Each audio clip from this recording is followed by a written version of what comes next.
Bonjour, c'est Pierre, j'espère que vous allez bien. On se retrouve aujourd'hui pour une nouvelle vidéo dans laquelle on va parler du placement préféré des Français puisqu'il s'agit du livret A. Alors, parler de placement quand on parle de livret A, c'est un grand mot. Et moi, je pensais que c'était un produit qui avait été un petit peu délaissé, abandonné par tout le monde. Moi, ça fait des années que j'ai plus de livret A et que j'utilise plus ça. Enfin, quand on a une rémunération aussi faible, à 0,5%, même si on ne paye pas d'impôts, enfin, je veux dire, oui, enfin, si vous gagnez 0 et qu'on vous taxe à 40% de zéro, au final, vous n'allez quand même pas payer beaucoup d'impôts. Donc, certes, c'est défiscalisé, mais de l'autre côté, ça rapporte tellement peu. Je m'étais dit que c'était un produit qui allait être déserté par les Français. Et là, grosse surprise, je suis tombé sur un article, donc on va le regarder ensemble. Épargne, le grand vertige du livret A. Près de 15 milliards d'euros ont été collectés au premier trimestre sur les livrets A et son petit frère, le livret pour le développement durable et solidaire, du jamais vu depuis 2013. Alors moi, ça m'a intrigué tout ça. Alors qu'est-ce qu'on voit? Premier trimestre sur les chapeaux de roue pour le livret A et le livret pour le développement durable. Et donc on va regarder les graphiques. Donc ça, c'est la collecte du livret A, la collecte nette, donc c'est-à-dire les entrées moins les sorties. Et on voit que ça ne fait qu'augmenter, donc 2017, 2018, 2019, 2020, et là, explosion en 2021. Et paradoxalement, qu'est-ce qu'on voit de l'autre côté? La rémunération. Donc il y a encore quelques années, le taux du livret était à 4% net, donc ça pouvait se comprendre que certaines personnes placent leur argent dessus, mais il est passé de 2,50, il est à 2%, à 1,25%. On est tombé, enfin là on est à 0,5. Et ce qui est marrant, c'est que plus le taux baisse, plus les gens, vous le voyez ici, mettent leur argent sur le livret A. Et qu'est-ce que ça traduit? Moi je pense que c'est dû à un manque d'éducation financière. Parce que il va y avoir certaines personnes en fait qui vont utiliser le livret A, c'est-à-dire qu'ils ont 2000, 3000 euros, c'est un peu une épargne de précaution, ils mettent de l'argent dessus. En attendant, c'est rémunéré à 0,5 plutôt que 0. Alors ils se disent, bon voilà, c'est mieux que rien. J'ai pas de problème contre ces profils-là. Ce qui m'inquiète, c'est de voir en fait que les montants de collecte augmentent sur le livret A. Donc je pense notamment aux gens qui mettent leur livret A au plafond, leur livret au développement durable au plafond, en sachant que derrière, ils vont toucher 0,5% d'intérêt.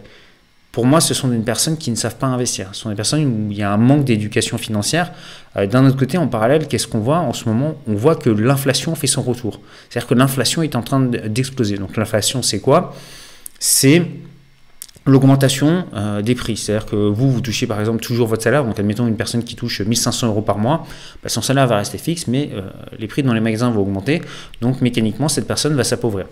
Donc qu'est-ce qui se passe? Si d'un côté vous avez une inflation qui est par exemple à 2% par an ou 4% par an, et que vous placez votre argent à 0,5, ça veut dire que chaque année, vous perdez 3,5% chaque année sur la valeur de votre pouvoir d'achat. Si vous continuez comme ça pendant 10 ans, au bout de 10 ans, vous avez perdu plus de 30% de votre pouvoir d'achat. Donc il y a vraiment un problème par rapport à ça, je pense, d'éducation financière en France par rapport aux gens qui continuent à épargner. Aujourd'hui, quand on a des taux comme ça sur les livrets A, je veux dire, ça ne sert à rien de placer son argent sur ce type de livret. Je suis encore assez surpris qu'il y ait autant de personnes qui utilisent ce type de support. Comme je vous le disais, pas contre les personnes qui placent un petit montant, 2000, 3000 euros jusqu'à 5000 euros, voilà, ils ont 2 mois de salaire dessus qu'ils vont peut-être pouvoir utiliser par la suite. Mais si vous avez plus, c'est qu'il y a un souci, c'est qu'à un moment donné, vous ne voyez pas les opportunités d'investissement. Donc, aujourd'hui, ce qu'il faut savoir, c'est que son argent, on peut le faire travailler à des taux beaucoup plus importants. Pour ça, il faut investir son argent. Donc, il y a plusieurs façons de le faire. La première, et celle que j'enseigne le plus souvent sur cette chaîne YouTube, c'est l'investissement immobilier. Aujourd'hui, quand on sait investir dans l'immobilier correctement, qu'on s'est formé, qu'on ne fait pas la personne, oui, je sais tout, j'ai vu 3 vidéos sur YouTube, je connais tout, j'ai lu 3 bouquins, je sais tout sur l'immobilier. Non, je parle de gens qui ont acheté des biens immobiliers, qui ont fait les travaux de rénovation, qui ont fait des contrats, qui ont rencontré les locataires, qui ont rencontré les problèmes, voilà, qui ont tout fait, des gens qui ont vraiment expérimenté, des gens qui ont de la pratique sur le terrain, pas les gens qui comprennent l'immobilier en intellectuel, mais les gens qui le font dans la pratique. Bon, ces personnes-là arrivent, pour celles qui se débrouillent bien, à tirer au moins 10% net dans leur poche chaque année en investissant dans l'immobilier. Donc je ne comprends pas, en fait, quand on a d'un côté un placement qui rapporte 0,5 et un autre placement qui potentiellement peut rapporter 10%, voire beaucoup plus, si on applique des stratégies un petit peu plus agressives dans l'immobilier, Donc on peut toucher 20 fois plus simplement en utilisant des stratégies qui fonctionnent. C'est pareil, enfin, je veux dire, investir son argent sur les marchés financiers, en moyenne, enfin, des gens qui achètent par exemple un ETF américain chaque année de façon régulière tous les mois, en moyenne, ils vont avoir une rentabilité de 7 à 8% par an. On le voit bien, il y a vraiment un problème d'éducation financière. Donc moi, c'est des chiffres que je trouve alarmants quand je vois que plus le taux du livret A baisse, plus des gens se réfugient là-dessus. Je me dis que les gens ne savent plus quoi faire avec leur argent.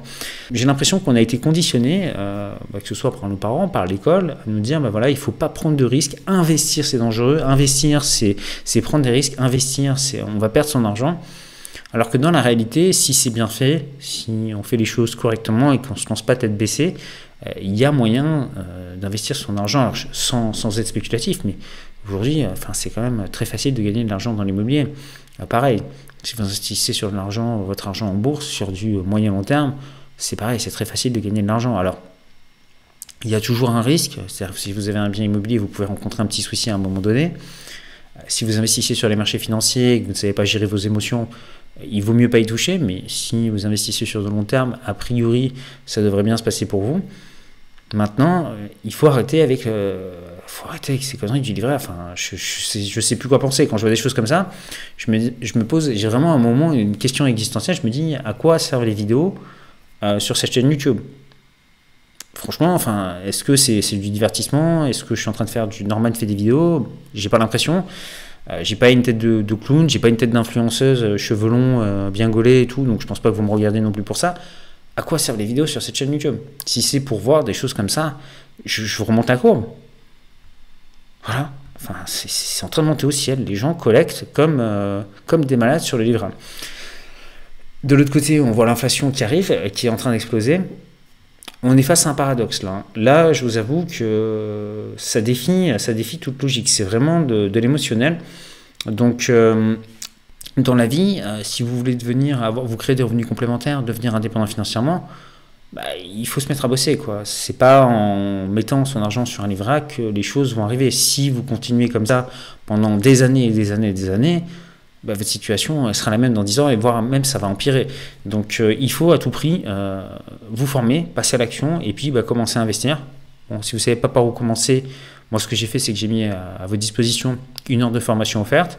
Vous recevez 4 vidéos dans votre boîte email. Donc pour accéder, vous avez un petit carré qui s'affiche ici ou un lien juste en dessous dans la description. Vous cliquez dessus, vous entrez votre adresse email. Vous allez recevoir cette série de vidéos qui vous montre comment faire pour commencer à investir dans l'immobilier. Et croyez-moi, si vous avez aujourd'hui 5 000, 10 000, 20 000 euros, il vaudra mieux les investir dans l'immobilier ou sur les marchés financiers que de continuer à investir sur le livret A ou le LDD. Voilà, je ne pense pas que cette vidéo fera un électrochoc dans la population française. À mon avis, je pense que ça va continuer comme ça. Mais voilà, au moins, si j'ai pu en sauver quelques-uns parmi vous, ça me fera plaisir. Bon, je vous dis à bientôt pour une prochaine vidéo. Ciao, ciao.